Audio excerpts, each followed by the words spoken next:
রংপুরের পীরগঞ্জের বহুল আলোচিত ৩ বছরের শিশু ধর্ষণ মামলার প্রধান আসামিকে গাজীপুর থেকে গ্রেপ্তার করেছে র্যাব।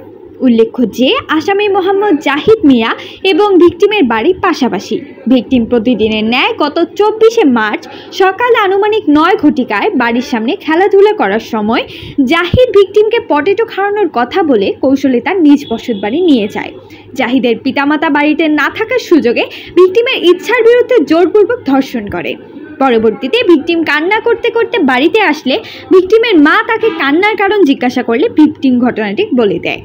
পরবর্তীতে ভিকটিমকে পীরগঞ্জ উপজেলার স্বাস্থ্য কমপ্লেক্স নিয়ে যাওয়া হলে দায়িত্বরত চিকিৎসক রংপুর মেডিকেল কলেজ হাসপাতালে রিফার করে। ভিকটিমের বাবা বাদী হয়ে রংপুর জেলা পীরগঞ্জ থানায় নারী ও শিশু নির্যাতন দমন ট্রাইব্যুনালে আইনের ৯-১ ধারায় মামলা দায়ের করে। আসামি জাহিদ মিয়া মামলার পর থেকে বিভিন্ন স্থানে আত্মগোপন করেছিল।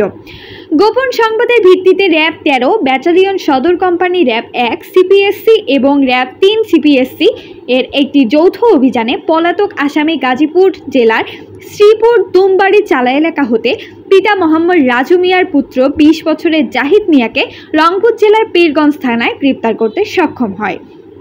জিজ্ঞাসাবাদে স্বীকার করেন যে ভিকটিমকে জোরপূর্বক ধর্ষণ করে। পরবর্তীতে আইনানুগত ব্যবস্থা গ্রহণের নিমিত্তে আসামিকে রংপুর জেলার পীরগঞ্জ থানায় হস্তান্তর করা হয়েছে।